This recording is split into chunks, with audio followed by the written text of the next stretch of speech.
Greetings. Welcome. This is Queen Elle from QueenElle79. I'm here with another astrological video. This is regarding Ceres, which is a dwarf planet.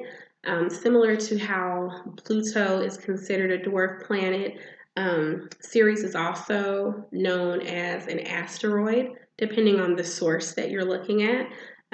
Like I always give the disclaimer, if you see me looking over, I'm looking at my handy planner where I keep all of my notes that I take with regard to um, all things astrology, tarot, and it just keeps me on track. So I feel like this transit is very appropriate for the current times, and stay tuned and I will tell you why. So Ceres is spelled Ceres, and it's one that I will tell you I was not too familiar with until recently because it's not one of our standard planets. Where Pluto, even though it's considered a dwarf planet right now, Pluto is historically known as one of the planets. So Ceres is not as common as the rest of them. So, one thing that I would like you to know is Ceres represents the goddess of harvest. Depending on the research that you do, it represents Earth Mother. That's another term for Ceres. It represents sustainability. I just feel like these are things that are very appropriate with the current times right now. We've known for years that it's important to conserve energy, conserve resources, and just be mindful of that, be mindful of our carbon footprint. But this transit of Ceres into Pisces is it's serving as a reminder to us to just really give more thought and more consideration to sustainability. It's very important right now. So, also, Pisces has the traits of being wise, being deeply intuitive, imaginative, creative. So, this is the time to really get creative in the ways that you practice sustainability. Buy seeds in order to grow your own crops because it's very helpful right now. Find ways to conserve your water, conserve your the food that you have. You need to start being creative about making more things from scratch and avoiding processed foods, which we should do anyway. But now is the time more than ever to get more creative in those practices that you keep with regard to how you consume our resources and ultimately conserving energy overall, not just water, but electricity.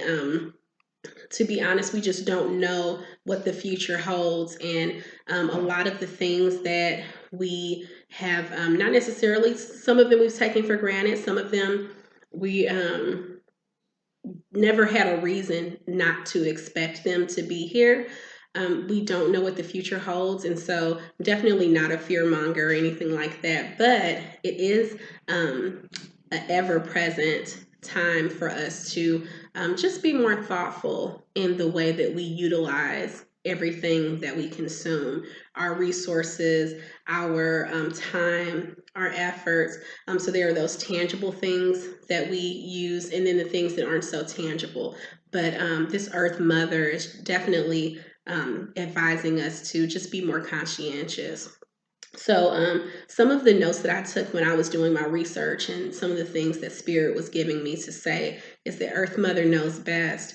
So, even if we don't know, don't understand why certain things are happening right now, this is the time to keep in mind that Earth Mother definitely knows best. Okay. And also, Earth Mother is here to help you and to nurture you. So, with this transit into Pisces, that is another way that Spirit is telling us that, everything will be okay. However, we need to do our part. We need to be more conscientious.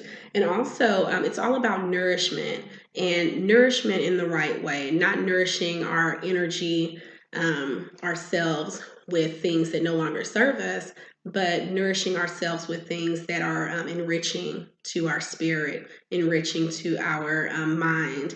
And that's where we're tapping into those 7 chakras, like I've mentioned in previous videos. So this will be a really brief video. That transit is taking place on April 23rd, so that's something to keep in mind. And if you recall from my video that I did at the beginning of the month, or probably the end of March for the month of April, just discussing some of the transits and giving an overview for the month of April, that once we got to the near the end of April, that there would be some transits taking place that would hopefully invoke some type of change, and that some people would be resistant to that change. So definitely, this is the time to be adaptable. Pisces is a mutable sign, so it's all about going with the flow. And you know how I've spoken about how our life is cyclical, and there are ebbs and flows, so it's really important to go with the flow. If you hear any noises in the background, I do apologize. That's my children. As you all, I'm sure, know, we're all self-quarantine, so there will be some noises from time to time in the background, so I apologize for that.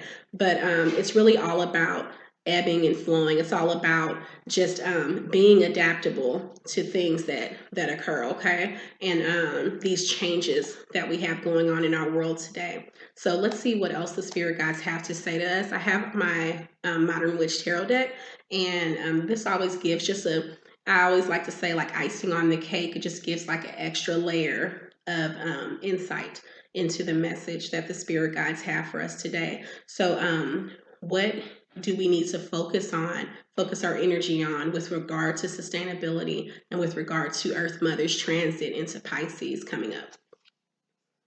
Okay, so 6 of Cups. I have pulled this several times recently, and I feel like it really speaks to, in this case, this is like Earth Mother giving to us. So in this case, we would be representative of the child on the card, and the adult is representative of Earth Mother, or with this planetary transit of Ceres. And Earth Mother is giving us love and is here to nourish us and to help to develop our emotional stability. And this card represents that. So keep that in mind. That's just an extra confirmation of the fact that Earth Mother is here for us, okay? And I'm sorry, as I'm pulling this card, the thing that may be an obstacle for us with regard to this change. And so that's the Queen of Swords. Now, one may look at the Queen of Swords and think, okay, she's the queen. She's so powerful. She is so regal. She's in charge. But she's in charge of her intellect.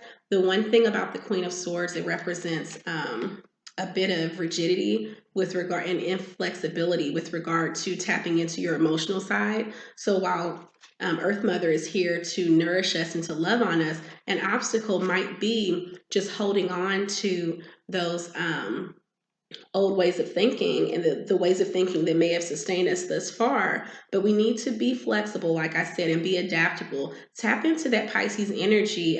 It either may come naturally to you depending on your sun placement, and or it may not. And so it's okay to tap into that side of yourself and to work with Earth Mother. She's here for you, and it's important for you to do your part with regard to sustainability, okay? And if we work together, then here's the common or end result of us doing what Earth Mother would like us to do and the things that we really ultimately need to do. Okay, so we have the Knight of Pentacles. Now, the thing to keep in mind with Pentacles, like I've said before, it has to do with power, with influence, with wealth. It also can have to do with your work. The Knight is definitely on the move. We start with those court cards, the Page, Knight, Queen, and King. The King is the master. The King knows it. The Queen is the essence of being or embodying whatever that suit represents.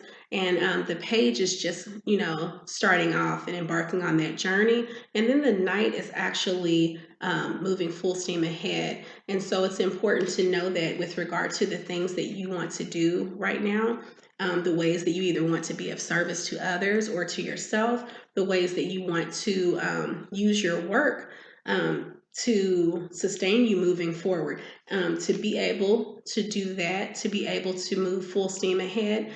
For one thing, you must definitely be flexible, and also just know what this dark horse represents is tapping into those things, those aspects of yourself that either you keep hidden or that on purpose, like you just don't want others to see that side of you, or that you aren't really aware of yourself.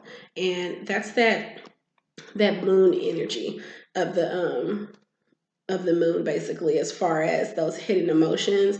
So it's okay to tap into that side of yourself, because in order to have true balance, it's important to look at all of the sides of yourself. We're multifaceted beings, and we can't just stick to one side, even if that's the side or the way of ourselves that the aspect of ourselves that has served us thus far. It's a new day, and it's time to embody all aspects of ourselves. And that's the way to truly see growth, to see evolution within ourselves, and also to practice that sustainability, like I said. So, as we're getting closer to that date of April 23rd, when Ceres moves into Pisces, it's really important now more than ever to practice some sustainability practices. If you're not really familiar with too many of them, do some research. The internet is at our disposal. And that's a way that you can tap into that energy and do your part, and it will serve you well. It will serve the world, but it will also serve you in your personal life as well. Okay, so that's what I have for today with regard to the Ceres transit into Pisces.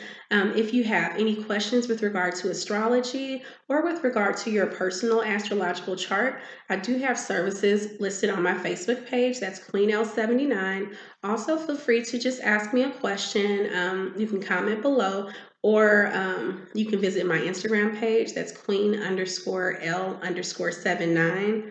And I would be happy to assist you with anything, okay? Ashe, have a great day. Bye.